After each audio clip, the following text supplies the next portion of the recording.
guitar's kind of out of tune, ain't it? Well, I went downtown just to have a good time. I had a few drinks and I was feeling fine. Woke up in a jailhouse full of fleas, but I've been there before, it's no big thing to me. Well, I met a little gal about a week ago. She said she loved me like she never loved before. I caught her with a guy about 6'3". Well, there's a lot of more gals, it's no big thing to me. How you managed to hang in to this tape for 63 years? I sent the tape home. I cut it actually in 1954.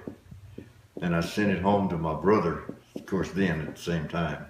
And he had it until he passed away, which was in the 90s. And of course, his wife gave me the tape after he passed away. And I've kept it there. And all told, it's been there, I think, 64 years. But it's a small tape, and we couldn't find anything that you could play it on because he would cut it, I think, 1 3/4 speed. Well, Frankie, did you ever imagine that it would end up on an LP? Are you kidding? No, I didn't even imagine that it would make it this long. I had no idea what was on it. I had no recollection of what was on the tape. Well, Frankie, only one of these songs, It's No Big Thing, was actually recorded during your career. Do you think that any of the other songs, maybe like Sunset Limited or Louisiana Fiddling Man, might have made a good record for you? Yes, at the time, I think either one of those would have been fine.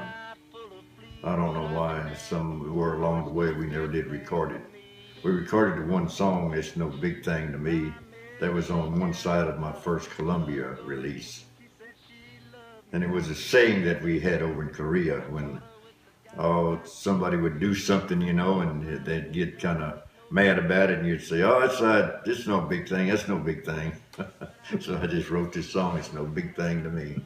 Well, you had a successful career before you went into the service with the band, the Driftin' Texans. Were you worried about that, leaving that career before you went overseas? Did you think that maybe you weren't going to be able to come back and pick up?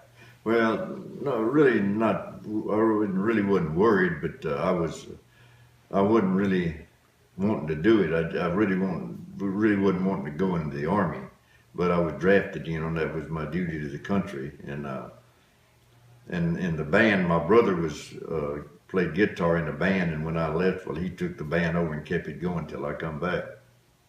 Where did you first hear that song? We heard it over there every day. We listened to what they call the Armed Forces Network, the Armed Forces Radio, you know, and they had a disc jockey show, and you could call in and they'd request songs, you know, they would play them for you. And this song, China Night, they played every day. So we all knew, you know, we didn't know what the words were saying, but we didn't even know how to pronounce them. We called it, it's called China Nights, I think. In the song, it's got some words in there. It says, "Shi na no yoru, shi na no yoru yo." And we all called it, play that song about she ain't got no yo-yo. One of the songs on the project is Louisiana Fiddling Man. Who did you write that? I wrote that a long time before I was drafted. And I don't remember the year exactly, maybe the late 40s or early 50s. And I wrote it in memory of the great Cajun fiddler, Harry Schultz, that died in Austin. In fact, he got an altercation, they put him in jail, and he died in jail. But he had the song out, Jolie Blonde, and he wrote it and recorded it. He was a great Cajun fiddler. What was the music scene like when you were overseas with your fellow soldiers? Did you entertain some of them? Oh yeah, I had a guitar all the time with me. The first guitar I had over there is I got a 3-day pass and went back to Seoul Korea and bought a guitar. I think I paid $3 for it. it was a junky guitar, but it worked, you know. And I would go in and play for different functions, especially a lot of the officers' clubs and stuff. They would have me when they'd have a banquet or something.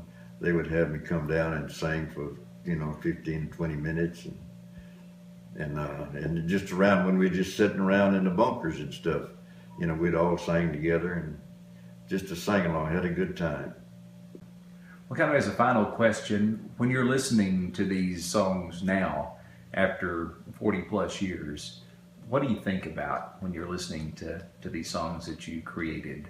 These are songs now, you realize written that long ago, they're not anything like the stuff that's on the scene nowadays. They were really songs that are first degree songs, in other words. But they were something that I like to do, and I'm glad I wrote the songs.